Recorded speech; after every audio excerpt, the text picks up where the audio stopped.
اعوذ باللہ من الشیطان الرجیم بسم اللہ الرحمن الرحیم سورۃ بقرہ آیت نمبر 115 وَلِلَّهِ الْمَشْرِقُ وَالْمَغْرِبُ، مشرق اور مغرب دونوں سمتیں اللہ تعالیٰ کے لیے ہیں۔ مسلمان ایک جگہ سے دوسری جگہ ٹریول کر گئے تھے، مکہ سے مدینہ کی طرف۔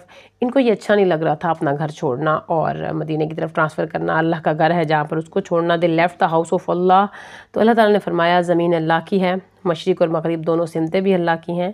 You are still in the service of Allah, تم اللہ کی ہی کام میں ہو، یہاں پر اپنی مسجد بنا سکتے ہو، یعنی کہ مدینہ میں۔ تو اللہ تعالیٰ نے مزید فرمایا فَأَيْنَمَا تُوَلُّوا فَثَمَّ وَجْهُ اللَّهِ، تم جس طرف بھی اپنا منہ کرتے ہو اللہ تعالیٰ کی خوشنودی وہاں پالو۔ پر بھی جو اللہ تعالیٰ کے نام پر کام کرو گے تو یہ اللہ تعالیٰ کا ہی کام ہوگا، تو جدھر بھی تم اپنا رخ کرو گے وہاں اللہ تعالیٰ کو پاؤ گے۔ There is no way to turning away to اللہ تعالیٰ کی طرف، اللہ کی خوشنودی ہر جگہ تم پاس۔ ان اللہ واسع علیم، اللہ تعالیٰ تو بہت وسعتوں اور علم والا ہے کہ تمہارے دل کے اندر کیا ہے، اور وسعت اتنی کہ جس طرف بھی تم جاؤ اللہ تعالیٰ کو پالو گے، اس کی خوشنودی کو، اور اپنی نیت درست کر کے اللہ کے لیے سروس کرو۔